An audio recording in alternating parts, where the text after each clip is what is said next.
세상에는 비참한 현실 속에서 살아가는 사람들의 이야기를 담은 많은 영화들이 있습니다. 그들은 사회와 현실에 맞서 싸우기도 하고 결국 좌절하기도 하죠. 그래도 최소한 그들은 비참한 현실에 저항하고 발버둥치며 살아보려고 합니다. 하지만 세상에는 그런 힘조차 가지지 못한 이들이 있습니다. 바로 아이들이죠. 어른들이 만들어 놓은 잔혹한 현실 속에서 가장 먼저 상처받고 가장 먼저 버려지는 존재들. 그들에게는 맞서 싸울 힘도, 자신을 지켜줄 사회적 지위도, 그리고 살아남을 경제력도 없습니다. 그저 어른들이 만든 지옥 속에서 아무런 죄도 없이 던져진 채 살아가는 것이죠. 오늘 소개할 영화들은 부모와 사회에 버려져 어떻게든 살아보려 몸부림치지만 결국 그조차 허락되지 않았던 아이들의 이야기입니다.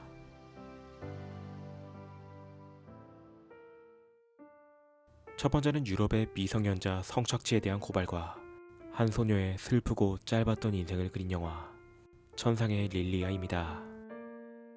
구소련의 어느 빈곤한 마을에 살고 있는 어린 소녀 릴리아는 엄마의 새 남자친구와 함께 곧 미국으로 이민을 갈 생각에 들떠 있었는데 갑자기 엄마는 릴리아만 홀로 남긴 채 남자친구와 단둘이 떠나버립니다. 그런데 엄마가 떠나자 이모가 그녀의 집을 빼앗아 그녀를 허름한 단칸방으로 보내버리고 릴리아는 그곳에서 자신과 같이 갈 곳 없는 어린 소년 볼로디아와 함께 생활하게 되죠. 하지만 시간이 지나도 엄마에게선 아무런 연락이 없고 그녀는 그 누구에게도 보호받지 못한 채 폭행과 강간까지 당하게 됩니다. 그럼에도 볼로디아와 서로에게 의지하며 꿋꿋하게 살아가는 릴리아.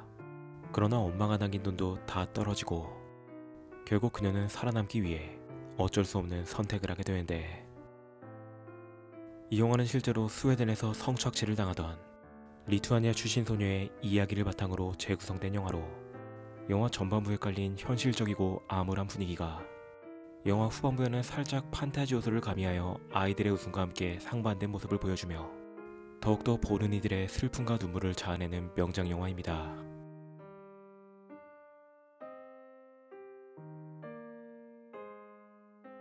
다음으로 소개할 영화는 병에 걸린 엄마를 둔 개구쟁이 소년의 성장기를 그린 영화 개같은 내 인생입니다. 이 영화의 제목만 보면 똥파리의 양익준이 튀어나올 것만 같은 제목이지만 이 영화는 너무나도 순수하고 여린 한 소년에 관한 이야기입니다. 큰 병에 걸려 오랫동안 침대 신세를 지고 있는 엄마와 언제나 그를 괴롭히는 형과 살고 있는 어린 소년 잉마르. 그는 이러한 불안정한 생활 속에서 마치 사람들의 관심을 갈구하듯 단 하루도 짓궂은 장난을 멈추지 않죠. 그러다 결국 그는 들판에서 대형 사고를 쳐버리고 말고 엄마의 건강이 더욱 급격하게 악화되어 잉마르는 엄마의 안정을 위해 시골에 있는 삼촌의 집으로 보내지게 됩니다. 다행히 잉마르는 마음씨 좋은 마을 사람들의 보호 아래 둘도 없는 친구 사간을 만나며 그곳에서 행복한 시간을 보내지만 그의 마음속에는 결코 치유할 수 없는 엄마와 가족에 대한 깊은 죄책감에 시달립니다. 순수한 아이들의 모습으로 얼굴에 미소를 짓게 만든가 동시에 너무나도 씁쓸하고 슬픈 현실에 깊은 여운까지 남기는 영화 개같은 내 인생. 이번 주말에는 어째서 이 영화의 제목이 개같은 내 인생인지 한번 확인해 보시길 추천드립니다.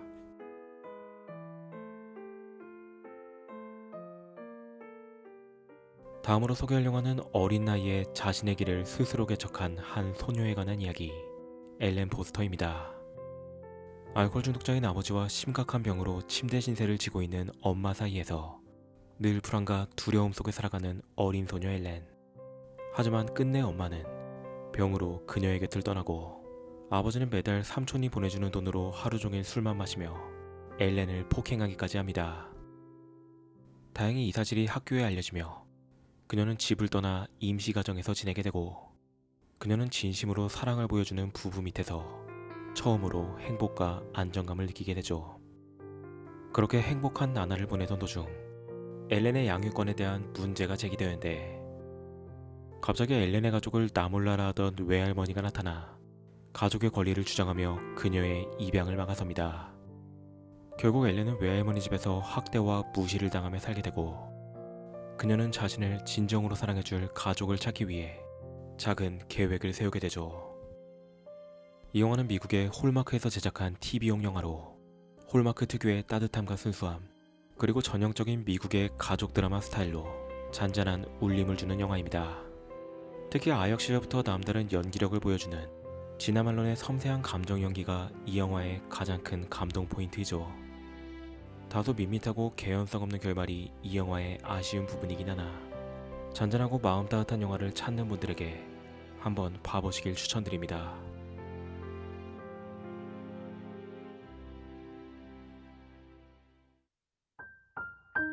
다음으로 소개할 영화는 삭막한 도시 속에 방치된 아이들의 생존기를 그린 영화 아무도 모른다입니다. 도쿄의 작은 맨션에 살고 있는 엄마와 4명의 아이들. 겉보기엔 평범한 가족들 같이 보이지만 이들에겐 아빠도 학교도 그리고 주민등록증도 없습니다. 아이들의 생부조차 모두 제각각이며 엄마는 늘 새로운 남자를 만나러 집을 비우기 일쑤죠. 그럼에도 장남 아키라는 어린 동생들을 돌보며 어떻게든 가족의 형태를 유지하려 했습니다. 하지만 갑자기 엄마가 편지만 남긴 채 집을 나가 몇 달 동안 집에 돌아오지 않고 아키라가 동생들을 돌보며 하루하루 버텨나가지만 엄마가 남긴 돈이 다 떨어져 집세와 전기세는 물론 먹을 밥도 구할 수 없는 상황. 이로 인해 여러 가지 어려움을 겪으면서 아키라 또한 점점 지쳐만 가는데 결국 그들을 완전히 무너뜨리는 비극적인 사건이 일어납니다. 이 영화는 제가 실제로 눈물을 머금으며 봤던 영화로 주연이 야기라 유아의 슬픔이 깊게 배인 눈빛은 언제라도 선명하게 기억될 정도로 정말 인상에 깊게 남았던 영화입니다. 결국 그는 14살의 어린 나이로 역대 최연소 칸 나무주연상을 수상하게 되죠. 이 영화는 또한 1988년에 일본에서 일어난 실제 사건을 모티브로 만들어진 영화로 일본의 드라마 영화 거장인 코레에다 히로카즈 감독은 절망 속에 살아가는 아이들의 모습을 잔잔하게 카메라에 담아내며 아이들의 순수함과 슬픔 그리고 비참한 현실을 서정적인 톤으로 보여줍니다. 개인적으로 코레에다 감독의 영화를 그리 선호하는 편은 아니지만 이 영화는 제가 정말로 감명 깊게 본 영화로 제 채널의 시청자분들도 꼭 한번 봐보시길 추천하는 영화입니다. 이어서 소개할 영화는 앞서 다뤘던 아무도 모른다와 비슷한 설정을 가지고 있지만 그와 다른 정교와 감정선을 보여주는 미국의 실화를 바탕으로 만든 TV 영화입니다.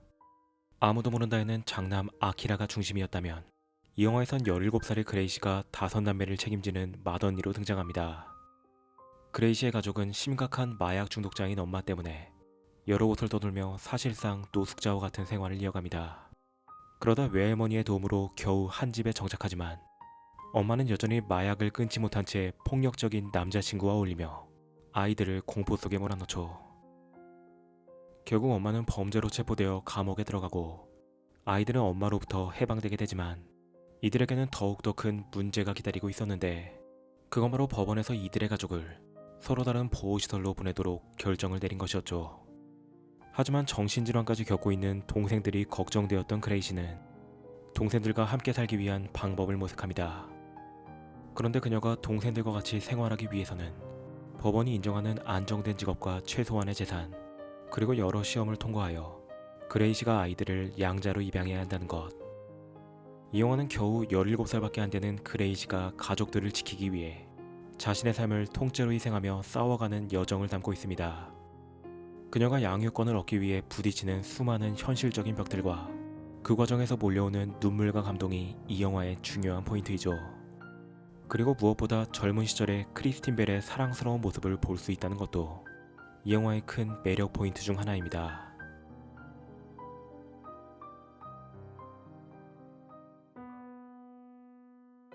다음은 오늘 영상의 주제와 맞게 조금은 무거운 주제를 다룬 영화 가버나움입니다. 이 영화는 단순한 드라마를 넘어 어른들의 무책임 속에서 살아가는 아이들의 현실을 과감하게 보여주는 강렬한 사회고발로 유명한 영화입니다. 12살의 어린 소년 자이는 레바논의 빈민가에서 출생신고조차 되지 않은 채 부모의 방치와 폭력 그리고 가난 속에서 하루하루 살아가는 아이입니다. 생계를 유지하기조차 버거운 자인의 가족은 자인과 동생들을 노동력처럼 취급하며 살아가죠. 그러던 어느 날 아직 11살밖에 되지 않은 여동생이 돈을 받고 다른 집에 시집을 가게 되자 자인은 그런 부모에게 분노하며 집을 뛰쳐나오게 됩니다. 집을 떠난 자인은 혼자 거리를 떠돌다 불법 체류자로 살아가는 에티오피아 여성 라일과 그녀의 아기 요나스를 만나게 되죠. 자인은 라일을 돕기 위해 그녀가 일하는 동안 요나스를 돌보며 어린 나이에 또 다른 가족을 책임지는 삶을 시작합니다. 하지만 라일이 불법 체류자로 당국에 체포되면서 자인은 아기와 단둘이 혹독한 현실 속에 남겨지고 그는 요나스를 자신의 동생이라고 주장하며 처절한 삶을 이어갑니다. 그리고 영화는 충격적인 전개로 이어지는데, 이 영화는 이제 겨우 12살이 된 어린 소년이 부모에게 무책임하게 자식을 낳고 방치한 죄를 묻기 위해 법정에 선다는 충격적인 설정을 통해 세상에 태어나 무책임하게 방치되는 아이들이 겪는 고통을 강렬하게 전달합니다. 이 영화는 실제 난민들을 배우로 캐스팅하여 현실과 다름없는 생생한 고통을 담아내며 덕분에 영화는 보는 사람들에게 분노와 무력감 그리고 깊은 슬픔을 동시에 안겨줍니다. 하지만 이 영화는 단순히 그러한 드라마를 넘어 가난과 폭력 그리고 구조적 문제 속에 살아가는 아이들의 모습을 통해 비극적이고 끔찍한 현실을 세상에 알리는 영화이죠. 이 영화는 칸 영화제에서 심사위원상을 비롯하여 여러 국제영화제에서도 수많은 상을 받은 작품으로 그만큼 믿고 볼 수 있는 명작이니 기회가 되신다면 꼭 한번 감상해 보시길 추천드립니다.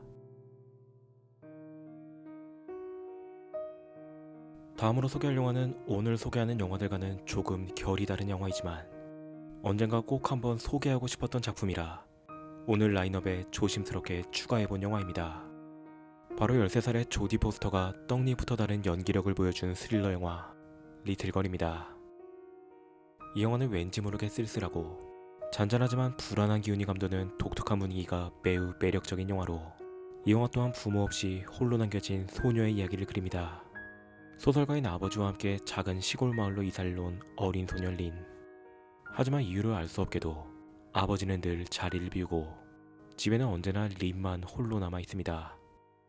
그런데 그들에게 집을 내준 집주인과 성범죄 전과가 있는 그녀의 아들이 계속해서 아버지를 만나겠다며 집으로 찾아와 린을 불안하게 만들죠. 그러다 결국 집주인이 강제로 집안을 뒤지다 벌어진 실랑이 속에서 집주인은 지하의 계단으로 굴러떨어져 그만 사망하게 되고, 그 순간부터 린의 고요한 일상에 더욱 큰 위협이 다가오기 시작합니다. 집주인의 아들과 마을 사람들 그리고 그녀가 감추고 있던 비밀까지 린은 어른들로부터 자신의 삶을 지키기 위해 더 이상 물러설 수 없는 선택을 마주하게 되죠. 사실 이 영화는 엄청난 스릴이 있는 것도 아니고 대단한 슬픔이나 감동이 있는 것도 아니지만 앞서 말했듯 이 영화만의 독특한 분위기와 베테랑 배우인 찰리 씬마저 압도해버리는 13살의 조디 포스터의 존재감을 보는 것만으로도 충분히 가치 있는 영화라고 생각합니다. 조용하지만 묘하게 서늘하고 독보적인 분위기를 가진 영화를 찾고 있으시다면 이 영화를 한번 봐보시길 추천드립니다.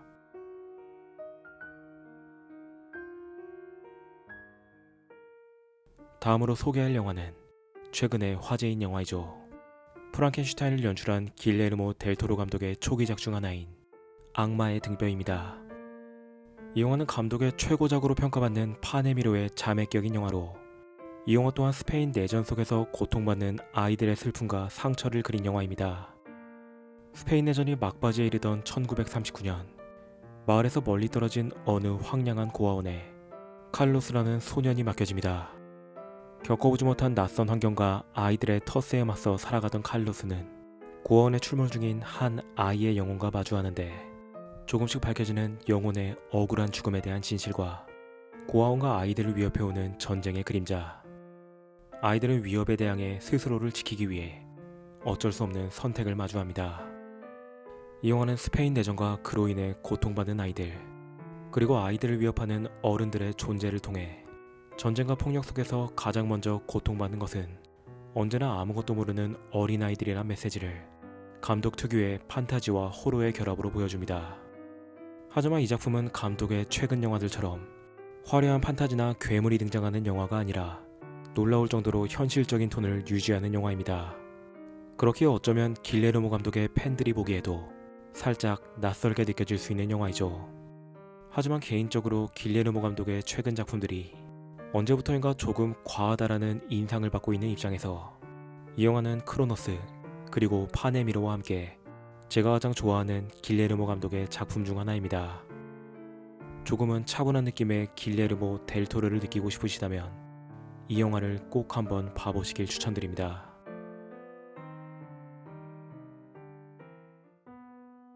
마지막 영화는 지브리 스튜디오의 걸작 반딧불이의 묘입니다. 제가 항상 볼 때마다 목이 메어서 끝까지 보기 힘든 영화들이 있는데 그 중 하나가 니콜라스 케이지 주연의 라스베가스를 떠나며와 오늘 소개할 영화 반딧불이의 묘입니다. 이 영화는 2차 세계대전 말미 미국의 공습으로 부모를 잃게 된 어린 남매의 이야기를 그린 영화입니다. 영화는 14살의 주인공 세이타가 역에서 불황으로 지내다 배고픔을 이기지 못하고 죽어가는 장면으로 시작합니다. 그리고 영화는 과거로 돌아가 그가 마지막 순간에 이르기까지 도대체 어떤 일들이 벌어졌는지 보여주는 구조로 전개되죠. 미국의 공습으로 인해 모든 것이 불타버린 마을. 엄마가 큰 부상을 입었다는 소식에 세이타는 급히 달려가지만 엄마는 끝내 고통을 이겨내지 못하고 그대로 생을 마감하고 말죠. 이후 세이타와 어린 동생 세치코는 친척집에서 머물게 되지만 전쟁 속 가난함과 어른들의 냉혹함은 그들을 더욱 큰 절망으로 몰아넣습니다. 결국 그들은 친척집을 떠나 호숫가옆 방공호에 거처를 마련하고 그곳에서 둘만의 생활을 시작하죠. 처음에는 마치 소풍을 나온 것처럼 웃음이 끊이지 않던 세이타와 세치코. 하지만 곧 식량과 돈도 다 떨어지고 아무것도 할 수 없는 가난과 결핍 속에서 동생 세치코에게 서서히 몸에 이상이 생기기 시작합니다. 전쟁 속에서 가장 먼저 무너져버리는 아이들의 삶, 그들이 겪는 고통과 슬픔, 그리고 절망을 그린 영화 반딧불이의 묘. 오늘 영상의 주제에 가장 적합한 영화가 아닌가 생각하여 이 영화를 가장 마지막으로 소개하게 되었습니다. 오늘 소개해드린 작품들처럼 이 세상 어딘가에는 지금 이 순간에도 어른들의 무책임과 비참한 사회의 현실 속에서 버려지고 죽어가는 아이들이 존재합니다. 이번 주말에는 오늘 소개한 영화들을 시청해보며 우리가 미처 보지 못했던 아이들의 슬픔과 상처, 그리고 그들이 바라보는 세상을 잠시나마 함께 느껴보는 건 어떨까요? 이상으로 리뷰를 마칩니다.